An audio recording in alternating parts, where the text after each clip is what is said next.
think just finding ways to win and really just believing in each other, and we have the talent again in this room to do it. It's just really just believing in the way we're going to play and going out and doing it. Every time's kind of been different. I think that the third period has hurt us in the previous couple games we played Washington. Tonight, like I said, I thought we had a lot of good things.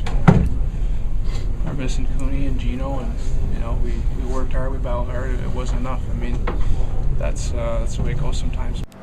Sometimes the Penguins sound like a team that is just waiting for the playoffs to begin so they can kick it into this extra gear, flip the switch, so to speak.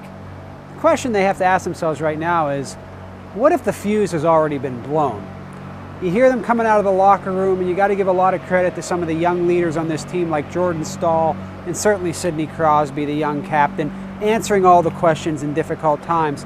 But that doesn't ignore the fact that this team, since a 4-0 start after the Olympic break, is now 5-5-3. And they are not looking like a team that is coming together. They are certainly not performing like a team that is playing its best hockey going into the final stretch of the season.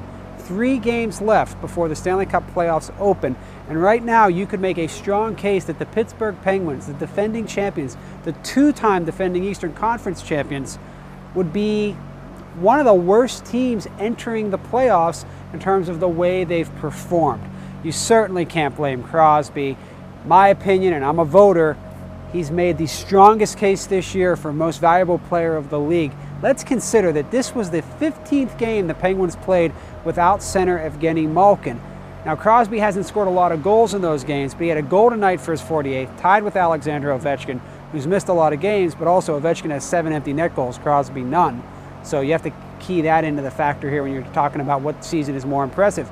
But Crosby has 100 points on a team where the next closest player is probably not going to get anywhere near 70 other than Malkin, again, who's been out. So this is not like a Capitals team that has really found a way to balance a lot of offensive scoring. Now you look at the Washington Capitals, a lot of people say they're not necessarily built for the Stanley Cup playoffs, but they're certainly built to be a dynamite offensive team. Alexander Ovechkin, 48 goals, 106 points, may win his 3rd MVP, may win his 2nd scoring title. He's in a real tight race there along with Crosby and Henrik Sedin. You look at Backstrom having one of those breakout seasons, 99 points. He's going to top the century mark if the Capitals choose to play him in what are essentially meaningless games for the President Trophy winning team. You look at a guy like Alexander Semin who had another goal tonight, and you're talking about, what are we talking about, 39 goals here. Penguins were swept by the Capitals, at least from the Capitals' point of view, for the first time in the history of the Washington Capitals, and for only the 2nd time in their history, Penguins failed to win a game in the regular season against the Washington Capitals. These two teams don't look like they could be going in any different directions heading into the playoffs.